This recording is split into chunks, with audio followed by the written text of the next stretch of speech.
الحمدللہ وحدہ لا شریک لہ والصلاۃ والسلام علی من لا نبی بعدہ۔ دوستو، آج میں آپ کے سامنے قادیانی مربی صاحب جن کا نام نعمت اللہ ہے، ان سے کچھ تحریری گفتگو ہوئی، وہی پیش کر رہا ہوں۔ یہ مربی صاحب ہر جگہ تبلیغ کرتے ہیں، گھومتے پھرتے رہتے ہیں، سفر وغیرہ ان کے جاری رہتے ہیں۔ تو یہ مرزائیت کے ایک مبلغ ہیں، ان سے کچھ تحریری گفتگو ہوئی، کال پر بھی گفتگو ہوئی۔ پہلے آپ کال پر کیا گفتگو ہوئی اسے سماعت فرمائیں۔ یہ جو ابھی ہوا یہ رضی صاحب اور امتیاز بھائی کے درمیان، جی، تو مجھے آپ لوگوں کا یہ سمجھ نہیں آتا کہ آپ لوگ عبارات سے عقائد کس طرح دوسرے پر تھوپنے لگ جاتے ہیں۔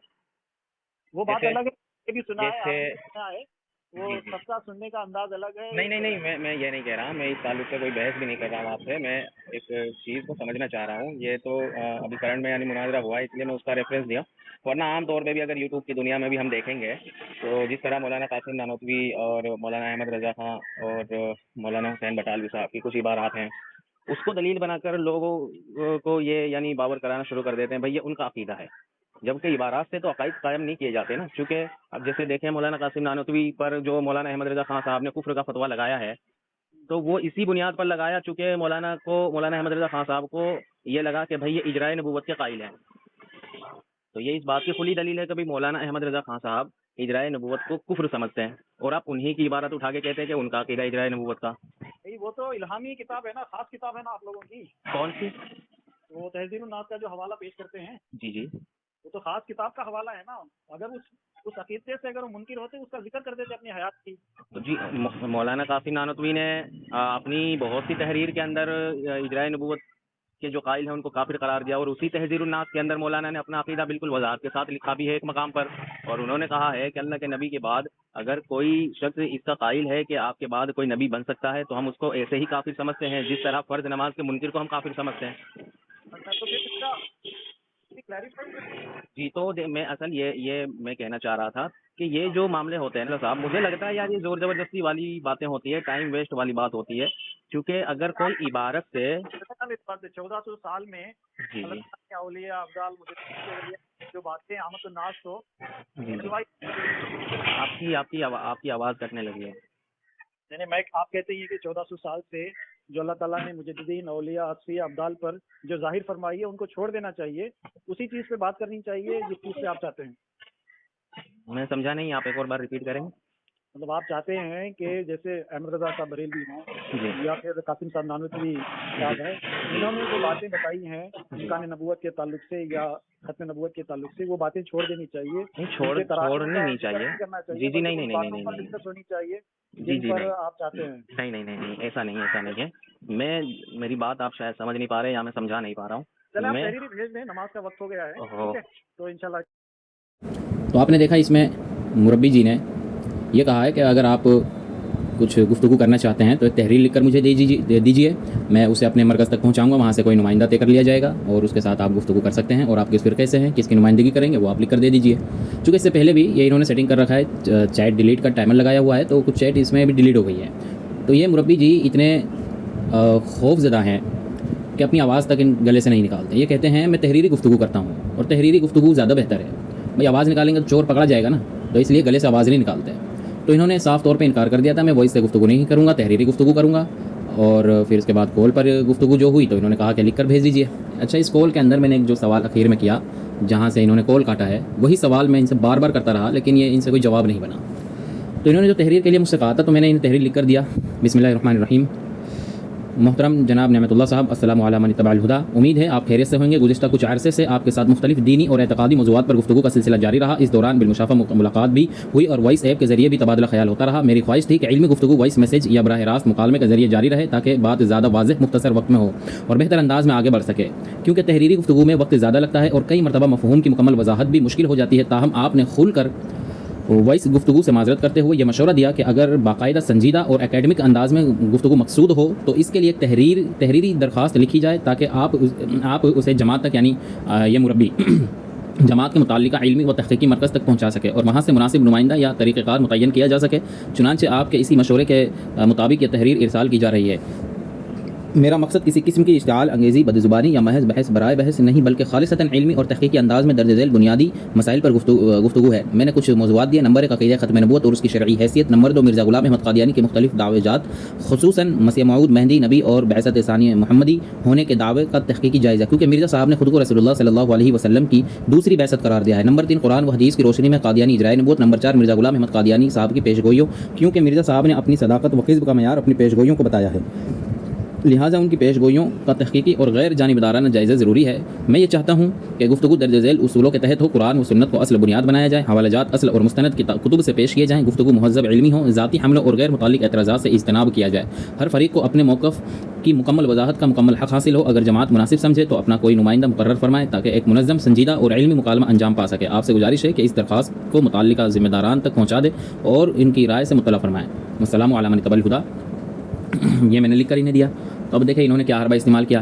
یہ میسج آپ ان کا دیکھ لیں، کہہ رہے ہیں کہ آپ کے کوئی آفیشیل لیٹر پر یہ آپ ہے نا تحریر لکھ کر دیں اور آپ کس فرقے کی نمائندگی کریں گے یہ بھی لکھ کر دیں۔ تو میں نے اس پر پھر جواب دیا کہ آپ کا جواب موصول ہوا، جس میں آپ نے فرمایا کہ درخواست اپنی تنظیم کے آفیشیل لیٹر پر بھجوائی جائے اور یہ بھی واضح کیا جائے کہ میں کس فرقے یا جماعت کی نمائندگی کر رہا ہوں۔ اس حوالے سے عرض ہے کہ حق و باطل کی پہچان کسی تنظیم، ادارے یا لیٹر کی محتاج نہیں ہوتی۔ اگر ایک فرد بھی قرآن و سنت، احادیث صحیحہ اور امت مسلمہ کے متفقہ عقائد کی روشنی میں علمی سوالات اٹھائے تو ان کا علمی جواب دینا چاہیے، نہ کہ گفتگو کو رسمی شرائط میں الجھا دیا جائے۔ میں کسی سیاسی یا تنظیمی نمائندگی کے بجائے بحیثیت ایک مسلمان عقیدہ ختم نبوت کے موقف پر گفتگو کر رہا ہوں، وہی عقیدہ جس پر 1400 سال سے امت مسلمہ متفق چلی آ رہی ہے۔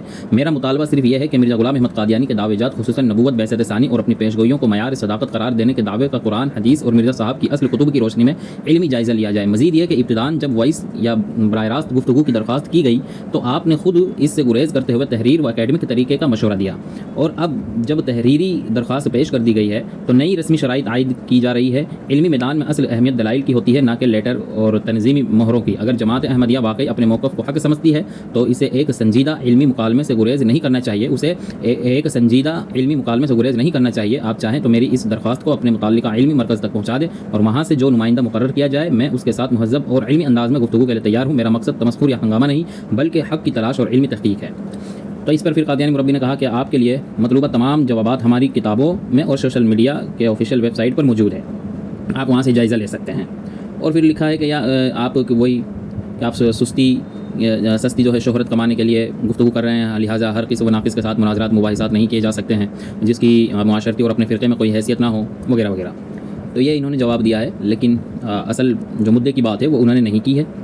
اچھا، یہ جو کہہ رہے ہیں کہ بھائی میں سستی شہرت کمانے کے لیے یہ کام کر رہا ہوں، تو یہ نہیں دیکھ رہے ہیں کہ انہیں بھی کوئی کچھ ایسے بندے درکار ہیں، یہ ان لوگوں سے گفتگو کریں گے جو تھوڑے مشہور ہو، تاکہ یہ بھی مشہور ہو جائے۔ ظاہر بات ہے بھائی، اگر کوئی مشہور شخص ہوگا اس سے ہار کر بھی تو مشہور ہی ہوئیں گے نا، تو سستی شہرت انہیں پانی ہے۔ الحمدللہ ہم اس کے بالکل محتاج نہیں ہیں۔ پھر میں نے انہیں لکھا کہ جب آپ مجھ سے کال پر گفتگو کر رہے تھے اس وقت آپ نے شرط نہیں رکھی تھی کہ تحریر جو ہے کسی آفیشیل لیٹر کے اوپر یا تنظیمی ادارے یا نمائندگی کے تحت یہ جو ہے لیٹر لکھا جائے، بلکہ آپ نے خود یہ کہا تھا کہ آپ ایک تحریر لکھ کر مجھے بھیج دیں۔ آپ حضرات بھی سن چکے ہیں کال پر انہوں نے کیا کہا ہے، تو یہ تحریر میں نے خیر انہیں بھیج دیا۔ تب یہ اس کے اندر حربے جو ہے استعمال کر رہے ہیں۔ اب یہ کچھ دن گزر گئے تھے تو پھر میں نے سوچا چلیں بھائی اب یہ گفتگو جو اکیڈمک گفتگو یہ کرنا چاہ رہے تھے یا جو انہوں نے مشورہ دیا تھا، دھوکہ تھا کہ وہ نہیں کیا، تو پھر میں نے انہیں ایک اور میسیج کچھ دنوں کے بعد بھیجا۔ السلام علیکم من اتبع الہدی۔ نعمت اللہ صاحب، اب تک کی گفتگو کے بعد یہ بات واضح ہو چکی ہے کہ نہ آپ کھل کر وائس گفتگو پر آمدہ ہو سکے اور نہ ہی آپ اپنے اس وعدے کو پورا کر سکے جو آپ نے خود کیا تھا۔ آپ جو وعدہ کیا تھا وہ کیا تھا؟ آپ تحریر لکھ کر بھیج دیں، میں اسے اپنے متعلقہ مرکز تک پہنچا دوں گا۔ میں نے آپ کے مطالبے کے مطابق باقاعدہ تحریر لکھ کر آپ کو بھیج دی، مگر اس کے بعد مسلسل نئی شرائط اور نئے مطالبات سامنے آتے رہے۔ حالانکہ علمی دیانت کا تقاضا یہ تھا کہ پہلے اپنے وعدے کو پورا کیا جاتا۔ رسول اللہ صلی اللہ علیہ وسلم نے منافق کی علامات بیان کرتے ہوئے فرمایا، منافق کی 3 نشانیاں ہیں: جب بات کرے تو جھوٹ بولے، جب وعدہ کرے تو وعدہ خلافی کرے، اور جب اس کے پاس امانت رکھی جائے تو خیانت کرے۔ صحیح مسلم حدیث نمبر 59۔ میں کسی پر حکم لگانے کے بجائے صرف یہ عرض کروں گا کہ ایک داعی اور مربی کے لیے ضروری ہے کہ وہ اپنے وعدے الفاظ اور علمی طرز عمل میں ثابت قدمی دکھائے۔ بہرحال چونکہ نہ آپ خود علمی گفتگو آگے بڑھا سکے اور نہ ہی اسے اپنے مرکز تک پہنچا سکے، اس لیے میں اسی سوال کی طرف واپس آتا ہوں جو میں نے آپ سے کال پر کیا تھا مگر اس کا واضح جواب نہ دے سکے۔ آپ لوگ جس میں آپ خود بھی شامل ہیں مختلف مکاتب فکر کے علماء کی بعض عبارات نقل کرتے ہیں، مثلا مولانا قاسم نانوتوی رحمۃ اللہ علیہ کی تحذیر الناس یا امام احمد رضا خان بریلوی رحمۃ اللہ علیہ وغیرہ کی بعض عبارات پیش کر کے یہ تاثر دیتے ہیں کہ یہ علماء اجرائے نبوت یا آپ کے عقائد کے قریب تھے، حالانکہ حقیقت یہ ہے کہ خود امام احمد رضا خان بریلوی رحمۃ اللہ علیہ نے انہی عبارات کی بنیاد پر مولانا قاسم نانوتوی رحمۃ اللہ علیہ کے لیے کفر کا فتویٰ صادر کیا، کیونکہ وہ ان عبارات کو ختم نبوت کے خلاف سمجھتے تھے۔ اہل حدیث علماء نے بھی ان عبارات کو کفریہ عبارات اور اجرائے نبوت پر دلالت کرنے والی عبارت قرار دیا، اور جبکہ خود مولانا قاسم نانوتوی رحمۃ اللہ علیہ نے تہذیب الناس میں واضح لکھا کہ ختم نبوت زمانی کا منکر ایسا ہی کافر ہے جیسے فرض نمازوں کا منکر کافر ہے۔ تو سوال یہ ہے کہ جب یہ تمام علماء خود اجرائے نبوت یا ختم نبوت میں کسی قسم کی رکن اندازی کو کفر اور گمراہی قرار دے رہے ہیں، تو آپ لوگ محض چند متشابہ عبارات اٹھا کر کس بنیاد پر یہ ثابت کرنے کی کوشش کرتے ہیں کہ وہ آپ کے عقیدے کے معید ہے؟ کیا یہ علمی دیانت کے خلاف نہیں کہ کسی عالم کی ایک عبارت نقل کر کے اس کے پورے عقیدے، صریح تصریحات اور مجموعی موقف کو نظر انداز کر دیا جائے؟ میں آپ سے اس سوال کا واضح علمی جواب چاہتا ہوں۔ والسلام علی من اتبع الہدی۔ تو انہوں نے یہ میسج دیکھ لیا، چونکہ جواب ان کے پاس ہے نہیں، جواب دیا نہیں، تو پھر میں نے انہیں ٹوکا کہ بندہ آپ کے جواب کا منتظر ہے۔ تو پھر یہ مربی نے کہا کہ آپ کو پہلے ہی میں نے اپنا موقف ظاہر کر دیا کہ آپ اپنا کس نمائندگی میں تبادلہ خیالات کرنا چاہتے ہیں، اس کو واضح کرتے ہوئے اپنے منسلکہ مسلک و فرقے کے ساتھ بھجوانا مناسب ہوگا۔ یہ وہی اوپر تحریری جو اکیڈمک گفتگو کے لیے میں نے جو تحریر لکھا تھا اس کا جواب انہوں نے دیا۔ پھر میں نے کہا کہ محترم یہ بازو ہمارے آزمائے ہوئے ہیں، اس لیے بہتر ہوگا کہ آپ اسے چھوڑ دیں، میں نے آپ سے جو سوال کیا ہے اس طرف توجہ دیں۔ تو پھر جواب کیا دیا، جب آپ سارے بازو آزمائے ہوئے ہیں تو آپ کس چیز کو لے کر تبادلہ خیال کرنا پسند کریں گے؟ تو خیر یہ انہوں نے وہی بکواس کی، سوال کا جواب مدعے کا دیا نہیں۔ اچھا، کہ اس کے اندر یہ کہتے ہیں کہ میں نے آپ کو دلائل اور براہین پیش کیے۔ بھائی ابھی تک آپ نے دیکھا کیا کون سے انہوں نے دلائل پیش کیے؟ تو میں نے کہا بھائی آپ نے کون سے دلائل پیش کیے؟ دوسری بات، میں نے یہ نہیں کہا کہ سارے بازو آزمائے ہوئے ہیں، بلکہ میں نے یہ کہا کہ یہ بازو ہمارے آزمائے ہوئے ہیں، بس یہی مرزائیت ہے، جب تک تحریف نہ کی جائے مرزائیت ثابت نہیں ہو سکتی۔ آپ بھی دیکھ سکتے ہیں، بھائی دیکھیں اس میں سے جس کو میں نے ٹیگ کیا ہے یہ مربی کا میسج ہے، اور میں نے کہا محترم یہ بازو ہمارے آزمائے ہوئے ہیں، نہ کہ سارے بازو آزمائے ہوئے، تو یہی مرزائیت ہے بھائی۔ پھر میں نے لکھا کہ دوبارہ اسی بنیادی سوال کی طرف متوجہ کر رہا ہوں، اور یہ بھی واضح کر دوں کہ یہ کوئی معمولی سوال نہیں ہے، یہ محض کسی ایک مربی یا کسی ایک گفتگو کا مسئلہ نہیں، بلکہ یہ آپ لوگوں کے استدلال کے پورے منہج کا سوال ہے۔ آپ کی جماعت کے بڑے بڑے مربیان اور مناظرین بھی یہی طرز اختیار کرتے ہیں۔ حال ہی میں لندن میں ہونے والے مناظرے میں بھی آپ کے نمائندوں نے یہی طریقہ اپنایا، مختلف علماء کی چند عبارات نکال کر ان پر ایک مخصوص عقیدہ منسوب کرنے کی کوشش کی، ایک متشابہ عبارات اٹھائی جائے اور اس عالم کی تمام صریح تشریحات، توضیحات اور مجموعی عقیدے کو ردی کی ٹوکری میں ڈال دیا جائے۔ اس قادیانی مربی نے کوئی جواب نہیں دیا ہے پوری تحریر میں، بار بار میں نے یہی سوال کیا، اب دیکھتے جائیں۔ تو پھر اس نے لکھا کہ یہ سب حوالے جات آپ کی ہی بانیوں اور علماء و فضلاء کی کتب میں درج ہیں، ہم نے تو صرف آپ لوگوں کو آئینہ دکھایا ہے، لیکن ہم نے کبھی لا الہ الا اللہ محمد رسول اللہ کے علاوہ فلاں رسول اللہ کا دعویٰ تو نہیں کیا۔ ہمارا تو عقیدہ ہے کہ فنا فی اللہ کے حقیقی مصداق و علم بردار رسول عربی محمد صلی اللہ علیہ وسلم ہے، اور فنا فی رسول کا تاج اللہ تعالیٰ نے حضرت مرزا غلام لعنت اللہ علیہ کو عطا فرمایا۔ یہ بات تو محبوب سبحانی حضرت شیخ عبدالقادر صاحب جیلانی رحمۃ اللہ علیہ نے بھی لکھی، تو وہی اب عبارتوں پہ آ گیا۔ تو پھر میں نے اس کا یہ جواب دیا کہ میرا سوال اب بھی وہیں کا وہیں موجود ہے، اور آپ کے حالیہ جواب میں بھی اس کا براہ راست جواب نہیں دیا گیا۔ میں نے یہ نہیں پوچھا تھا کہ آپ لوگوں نے حوالہ کہاں سے لیا، اور نہ ہی یہ بحث ہے کہ اس بات نہ ہی بحث اس بات پر تھی کہ مرزا غلام احمد قادیانی کو فنا فی رسول مانتے ہیں یا نہیں۔ میرا اصل سوال ایک اصولی اور علمی سوال تھا جو اب بھی قائم ہے۔ اگر کسی عالم کی ایک عبارت بظاہر متشابہ ہو، لیکن وہی عالم اپنی متعدد صریح تصریحات میں اس مفہوم کی تردید کر رہا ہو، تو کیا علمی دیانتداری یہ ہے کہ اس کی تمام صریح وضاحتوں کو نظر انداز کر کے صرف ایک متشابہ عبارت کی بنیاد پر اس پر ایک عقیدہ تھوپ دیا جائے؟ آپ نے میرے اس سوال کا جواب دینے کے بجائے دوبارہ وہی بات دہرائی کہ حوالہ آپ کی کتابوں میں موجود ہے، حالانکہ اصل بحث حوالہ موجود ہونے یا نہ ہونے کی نہیں ہے، بلکہ حوالہ سمجھنے کے اصول کی ہے، کیونکہ صرف کسی عبارت کا موجود ہونا کافی نہیں ہوتا، بلکہ یہ دیکھا جاتا ہے کہ صاحب عبارت کی مراد کیا ہے، اس کی دیگر تصریحات کیا کہتی ہے، اس کا مجموعی عقیدہ کیا ہے، اہل علم نے اس عبارت کی کیا توجیہ و تشریح بیان کی ہے۔ اگر صرف ایک متشابہ عبارت پکڑ لینا ہی کافی ہو تو پھر دنیا میں کوئی بھی شخص کسی بھی عالم پر کوئی بھی عقیدہ چسپاں کر سکتا ہے۔ اسی لیے میں نے عرض کیا تھا کہ یہ کوئی معمولی سوال نہیں بلکہ آپ لوگوں کے پورے منہج استدلال کا سوال ہے، کیونکہ یہی طریقہ آپ کے بڑے مناظرین اور مربیان بھی اختیار کرتے ہیں۔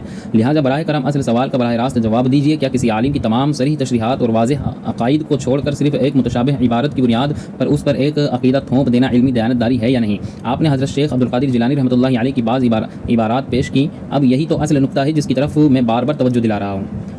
تو میں نے پھر اپنا سوال دہرایا، لیکن مربی نے جواب نہیں دیا۔ پھر مربی نے کیا کہا، تو پھر وہ رسول الی بنی اسرائیل قرآن مجید کی آیت پیش کی اور کہا کہ اس کو نکال دو، کیا سمجھنا کیا نہیں سمجھنا آپ لوگ اپنی کتابوں میں وہ سب دیکھ لیں۔ یعنی یہ وہی سب ادھر ادھر کی بات کیا، لیکن بنیادی سوال کا جواب نہیں دیا، اور کہا کہ بہت سے باب ہیں، وہی بابوں میں اس نے کھیلا ہے۔ میں نے پھر کہا کہ آپ پھر وہی کر رہے ہیں جس کی طرف میں بار بار توجہ دلا رہا ہوں، یعنی اصل اصولی سوال کا جواب دینے کے بجائے دوسری بحث چھیڑ دینا۔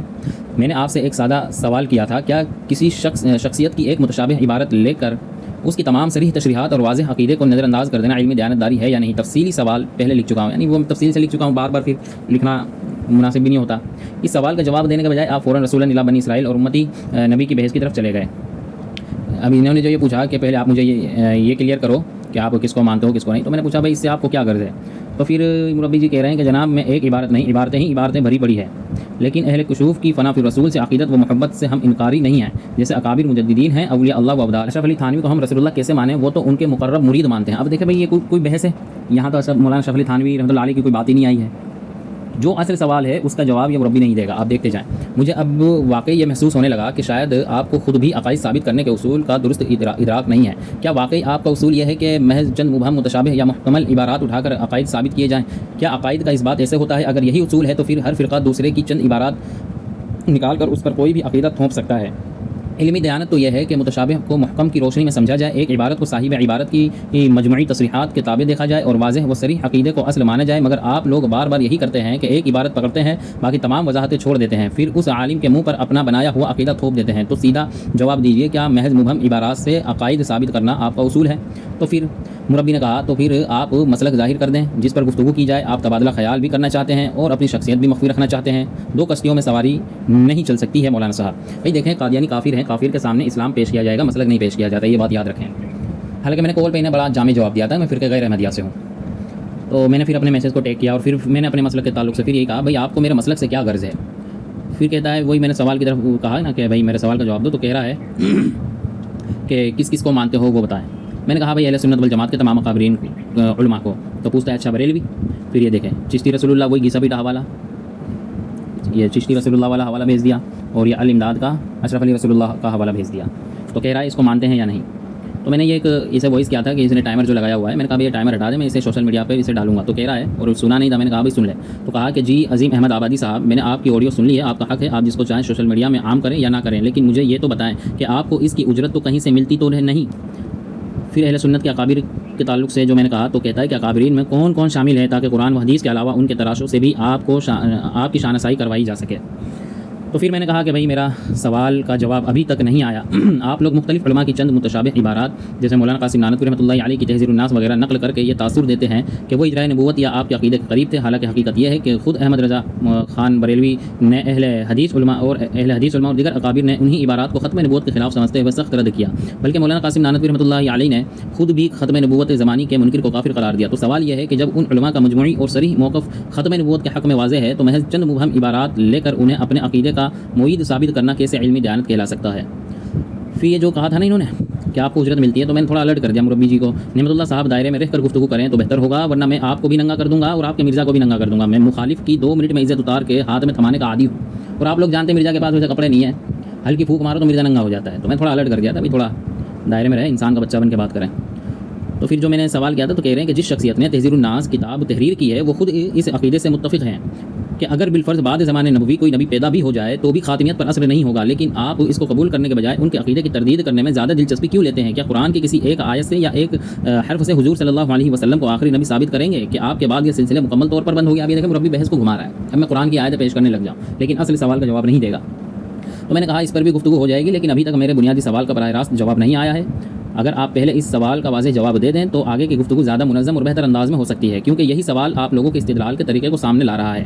یعنی یہ جو حرکت کر رہا ہے کہ مولانا قاسم نانوتوی نے یہ لکھا وہ لکھا، تو اسی تعلق سے تو میں سوال کر رہا ہوں، اسی لیے میں نے کہا کہ بھائی اس کا آپ جواب دے دیں تو زیادہ منظم اور بہتر انداز سے گفتگو ہوگی۔ آپ اچھی طرح جانتے ہیں کہ میرا سوال اصل میں اسی نقطے کو بے نقاب کر رہا ہے کہ ایک طرف انہی عبارات کی بنیاد پر علماء ایک دوسرے پر حکم لگا رہے ہیں، اور دوسری طرف آپ لوگ انہی علماء کی چند متشابہ عبارات اٹھا کر انہیں اپنے عقیدے کا معید ثابت کرنے کی کوشش کر رہے ہیں۔ اسی لیے بار بار اصل سوال سے ہٹ کر نئی بحث چھیڑی جا رہی ہے، مگر میں اب بھی صرف اسی اصولی سوال کا جواب چاہتا ہوں، کیا کسی عالم کی چند محتمل عبارات لے کر اس کی تمام صریح تشریحات اور واضح عقیدے کو نظر انداز کر دینا علمی دیانت ہے یا نہیں؟ پھر اس نے دیکھ لیا جواب چکے ہیں نہیں، دوسری بار میرے اس بنیادی سوال کو اس نے اگنور کیا، دیکھنے جواب نہیں دیا۔ میں نے پھر ٹوکا میں آپ کے جواب کا منتظر ہوں، تو کہہ رہا ہے کہ آپ کو جواب مل چکا۔ بھائی آپ نے دیکھا ہے کہیں مربی نے اس کا جواب دیا؟ تو کوڑا جھوٹ بگیا، کہہ رہا ہے کہ جواب مل گیا۔ تحریر کے اندر یہ جہالت کرنا بہت آسان ہے نا، اس لیے گلے سے آواز نہیں نکالتے یہ، اور آواز بھی چھپ جاتی ہے، ہائی لائٹ بھی نہیں ہو پاتے۔ بھائی یہ کون سا مربی ہے، جھوٹ بولنے میں ماہر ہے، کہہ دیں گے یہ میں نہیں ہوں، لیکن آپ کو نمبر دکھ رہا ہے، فوٹو دکھ رہا ہے۔ تو پھر کہہ رہا ہے کہ میں نے آپ کو جواب مل چکا ہے، اس میں آپ کا جواب شامل ہے۔ اچھا بھائی اس میں شامل ہے، یہ دوبارہ سے ٹیک کیا، اس میں دیکھ لیں کیا ہے۔ جس شخصیت نے تہذیب الناس کتاب تحریر کی ہے وہ خود اس عقیدے سے متفق ہیں کہ اگر بالفرض بعد زمانے نبوی کو صلی اللہ علیہ وسلم کوئی نبی پیدا بھی ہو جائے تو بھی خاتمیت پر اثر نہیں ہوگا، لیکن آپ اس کو قبول کرنے کے بجائے ان کے عقیدے کی تردید کرنے میں زیادہ دلچسپی کیوں لیتے ہیں؟ کیا قرآن کی کسی ایک آیت سے یا ایک حرف سے حضور صلی اللہ علیہ وسلم کو آخری نبی ثابت کریں گے، یا آپ کے بعد یہ سلسلے مکمل طور پر بند ہو گیا؟ بھائی کہاں ہے جواب؟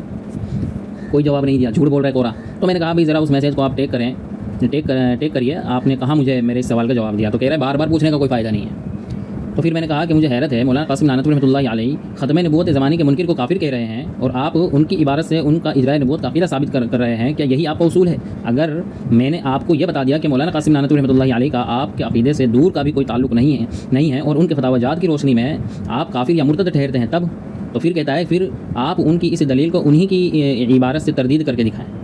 یہ دیکھیں مربی۔ پھر میں نے کہا کہ بھائی دوسری بات، میرا اصل سوال تو تمام ان علماء کے تعلق سے تھا جن کی عبارات آپ حضرات پیش کرتے ہیں، نہ کہ صرف مولانا قاسم نانوتوی کا۔ پھر مربی جواب نہیں دے رہا تھا، مجھے تھوڑا چھلنا تو تھا اسے، تو میں نے کہا بھائی چلے اب ہمارا موضوع رہا مولانا قاسم نانوتوی رحمۃ اللہ علیہ کا عقیدہ ختم نبوت، وہ میں نے سوال چھوڑ دیا، میں بات کو آگے بڑھایا تو کہہ رہا ہے کہ یہاں آپ نے قاسم نانوتوی صاحب کا ذکر کیا ہے تو ان کے اقتباس کے تعلق سے ہی تردید کر کے دکھائیں۔ تب جیسے میں نے موضوع طے کر دیا کہ بھائی مولانا قاسم نانوتوی رحمۃ اللہ علیہ کا ختم نبوت کے تعلق سے کیا عقیدہ تھا، اس پر میں نے تہذیب الناس کا صفحہ نمبر 15 لگایا۔ ابھی یہ جب جو چیٹ ہوئی، تحریری گفتگو ہوئی، یہ مکمل ہو جائے گی تو تہذیب الناس پر تفصیلی میں آپ کے سامنے گفتگو کروں گا، تب میں یہ حوالے جات پڑھ کر بتاؤں گا۔ تو میں نے یہ کہا کہ یہ اصل حضرت مولانا قاسم نانوتوی رحمۃ اللہ علیہ کا عقیدہ ہے، اب محض مبہم عبارات سے لوگوں پر عقائد تھوپنے کے قائل ہیں۔ پھر میں نے کہا ویسے آپ کو سمجھ نہیں آئے گی اور بہت مشکل ہے کہ آپ یعنی تہذیب الناس کی یہ عبارت آپ کو سمجھ میں نہیں آئے گی اور بہت مشکل ہے کہ کوئی قادیانی مذہب میں آپ کو یہ عبارت کی تشریح کر کے سمجھا سکے۔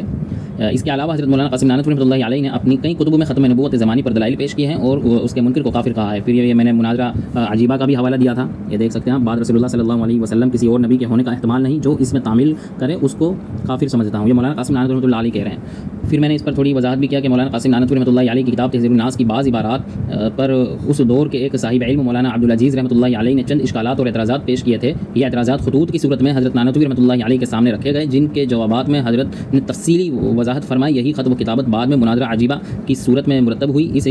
اس اعتبار سے مناظرہ عجیبہ دراصل تہذیب الناس کی شرح اور توضیح کی حیثیت رکھتی ہے، کیونکہ اس میں خود حضرت مولانا قاسم نانوتوی رحمۃ اللہ علیہ نے اپنی سابقہ عبارات کی تشریح، مراد اور مقصود واضح فرما دیا ہے۔ یہ ہے حضرت مولانا قاسم نانوتوی رحمۃ اللہ علیہ کا عقیدہ۔ عقائد محکم اور صریح عبارات سے ثابت ہوتے ہیں، نہ کہ متشابہ اور محتمل عبارات سے۔ اب جب صاحب عبارت اپنی مراد بھی واضح کر رہا ہو اور ختم نبوت کے منکر کو کافر بھی کہہ رہا ہو، تو پھر آپ لوگ کس منہ سے کہتے ہیں کہ مولانا قاسم نانوتوی رحمۃ اللہ علیہ معاذ اللہ آپ کے عقیدے پر تھے؟ اب مربی کے پاس کوئی جواب نہیں، ہاتھ پہ ڈھیلا تو لنک بھیج دیا، کہتا ہے کہ اسے سن لو۔ بھائی جب تیرے پاس کچھ ہے نہیں تو مبلغ کیوں بنا پھر رہا ہے مرزائیت کا؟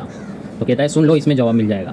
تو میں نے کہا کہ بھائی میرے اس سوال کی زد میں تو رضیوی موجود ہے، رضیوی تو یہ کرتا ہے، احمد رضا خان نے یہ لکھا، اشرف علی تانوی نے یہ لکھا، قاسم نانوتوی نے یہ لکھا، تو یہ سوال کی زد میں تو وہ بھی ہے، وہ کیا جواب دے گا؟ تو خیر میں نے پھر اپنے پیش کردہ دلائل کو ٹیک کیا، میں نے کہا بھائی جواب دیں۔ پھر میں نے کہا کہ مربی صاحب آپ نے دعویٰ کیا تھا کہ حضرت مولانا، یہ دیکھ لیا تھا لیکن کچھ جواب نہیں بنا نا، ہے ہی نہیں کچھ، تو دیکھ لیا اگنور کر دیا۔ تو پھر میں نے اسے تھوڑا ڈنڈا کیا، میں نے کہا مربی صاحب آپ نے دعویٰ کیا تھا کہ حضرت مولانا قاسم نانوتوی رحمۃ اللہ علیہ کا عقیدہ یہ تھا کہ حضور کے بعد بھی نبی بن سکتے ہیں اور اس سے ختم نبوت پر فرق نہیں پڑتا۔ میں نے آپ کے سامنے حضرت کی واضح محکم اور صریح عبارات پیش کر دیا ہوں، جن میں صاف لکھا ہے کہ حضور صلی اللہ علیہ وسلم آخری نبی ہیں اور آپ کے بعد کسی کے نبی ہونے کا احتمال بھی کفر ہے۔ آپ نے صرف ایک مبہم عبارت سے عقیدہ ثابت کرنے کی کوشش کی، جبکہ عقیدہ ہمیشہ محکم اور واضح عبارات سے ثابت کیا جاتا ہے، نہ کہ متشابہ اور مبہم الفاظ سے۔ اب جب کہ حضرت کا صریح عقیدہ آپ کے سامنے آ چکا ہے تو آپ کی طرف سے خاموشی کیوں ہے؟ اگر واقعی آپ کے پاس کوئی علمی جواب ہے تو پیش کریں، ورنہ تسلیم کریں کہ مولانا قاسم نانوتوی رحمۃ اللہ علیہ پر آپ کی طرف سے بہتان تھا۔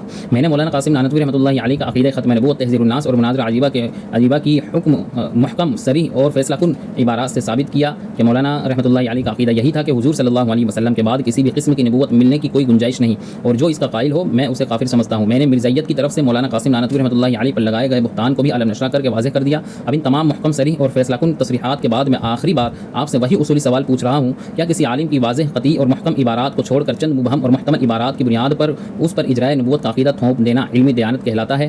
تو دیکھیں مربی کیا کہہ رہا ہے۔ جس عبارت اور موقف کو قاسم نانوتوی صاحب نے پیش فرمایا ہے وہ خود اس کو عقیدے کو دوبارہ درج کرتے ہوئے کہیں بھی تردید نہیں کی ہے۔ آپ نے جس آدھے ادھورے تراشے کو پیش فرمایا ہے اس سے پہلے اور بعد میں تفصیلاً پڑھ لیں مولانا نے کس قسم کی نبوت کی تردید کی، کس کی تائید کرتے ہوئے۔